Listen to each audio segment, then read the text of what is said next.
And we're back live from Los Angeles with our guest, Jeff Cruer from Ringside Politics Radio, talking about Donald Trump's new campaign ad. A campaign ad for a campaign that hasn't started yet. An election year ad for a sitting president who is not currently running for re-election. It's remarkable. Jeff, you mentioned before the break that this kind of thing could be done to target specific issues. It could target specifically why we need to repeal Obamacare, specific ones on North Korea, whatever the case may be.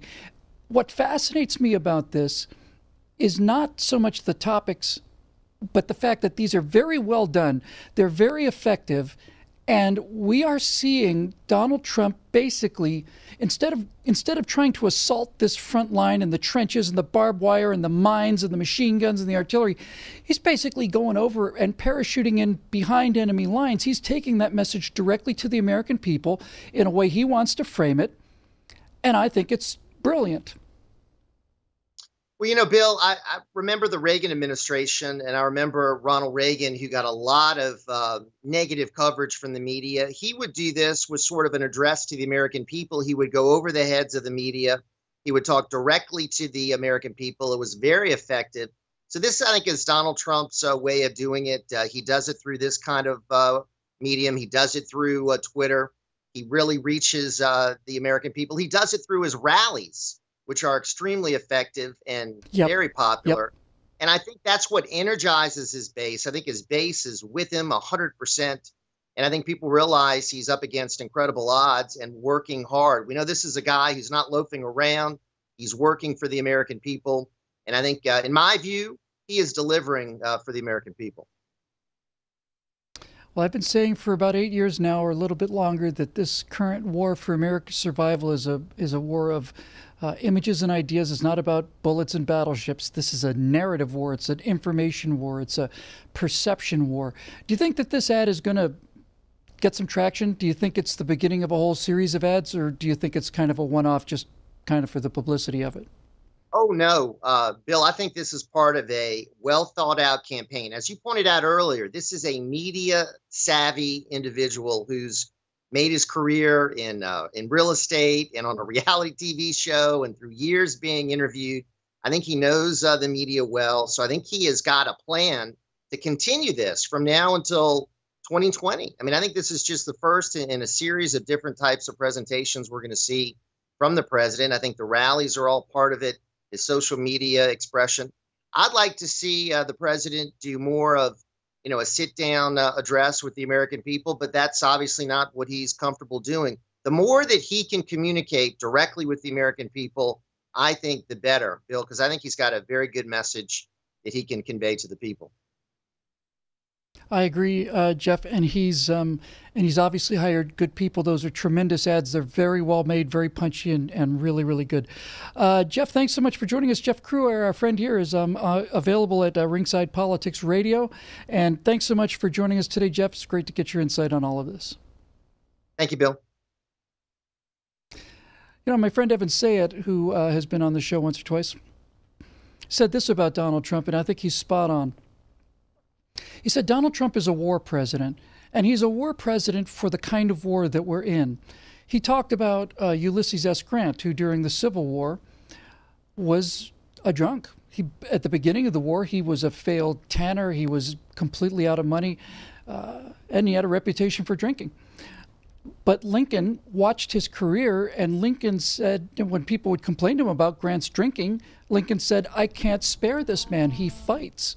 Same thing for George Patton. George Patton was not the kind of guy you want to have at a cocktail party. George Patton was loud. He was obnoxious. He was very, very direct and bold. And this is not the kind of general that does well in peacetime, but Patton is a fighting general. He's exactly what you want when you're in the middle of a fight. And we are in the middle of the fight. And Evan's point is, and I think he's absolutely right, this is a war president. We don't care about his warts. We don't care about his warts. What we care about is, does he fight? And this ad is a pretty good example that he does. Now, real quickly before we go, just a fun little thing to kind of end up the day. Sometimes if I get a chance, I'd love to do these kind of things. There's some inside little information on the movie business in general, just these weird little sort of inside things that I find interesting, and you may as well too. And the one we want to talk about just very quickly before we go is called the Wilhelm scream. Now, as it turns out, there's a sound effect that has been in hundreds and hundreds of movies, and you probably don't know it. But originally, they made a Western. A guy gets shot by an arrow, and he gives his character's name was Wilhelm, and he gives this weird scream as he falls off his horse. Well, they used it again because it was an interesting piece of sound effects that they had. Then they used it again, and as time went on, people began to realize, we got to find a way to work this thing in. So they worked it in to just about everything. So listen carefully. You'll see the first one. This is the Wilhelm scream. It's kind of a hidden Easter egg in many films made here just over the hill in Hollywood. Wilhelm! Yeah, I'll just fill my pipe.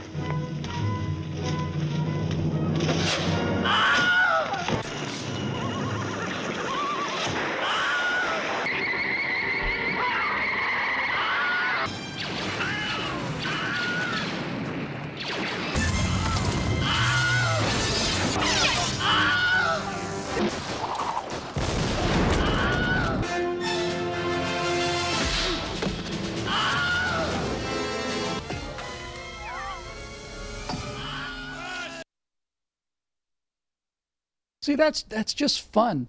That's just fun, and I have to tell you, it's great. It's a great feeling to talk about elements of the entertainment business that I do like, because I've been working at this kind of thing since I was 20, and I think that's probably a nice way to close this episode today. You know, film, movies, pop culture, all of it.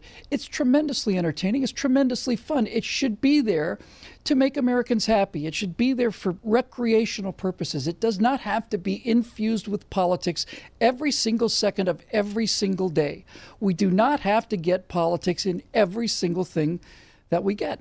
So the Wilhelm scream's kind of an interesting little subnote, because people have a lot of fun doing these things. One of the reasons this town is so nuts is that people want to be in this business so badly that they'll come and they'll work for free and do all kinds of unspeakable things.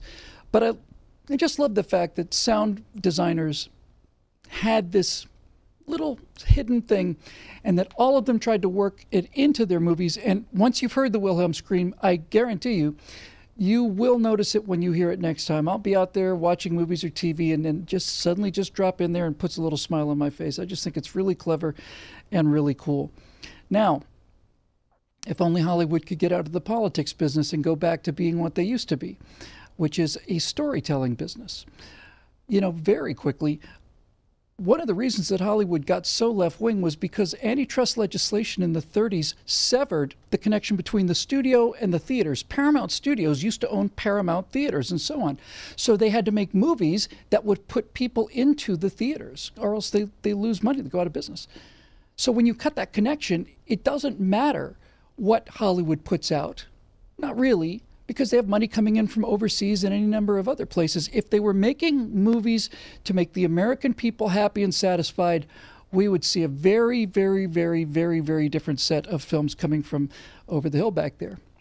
Well, that'll do it for the Monday edition of the Hot Mike Show. I'm Bill Whittle. We'll be back tomorrow with an entirely new cast of characters and villains and miscreants and heroes.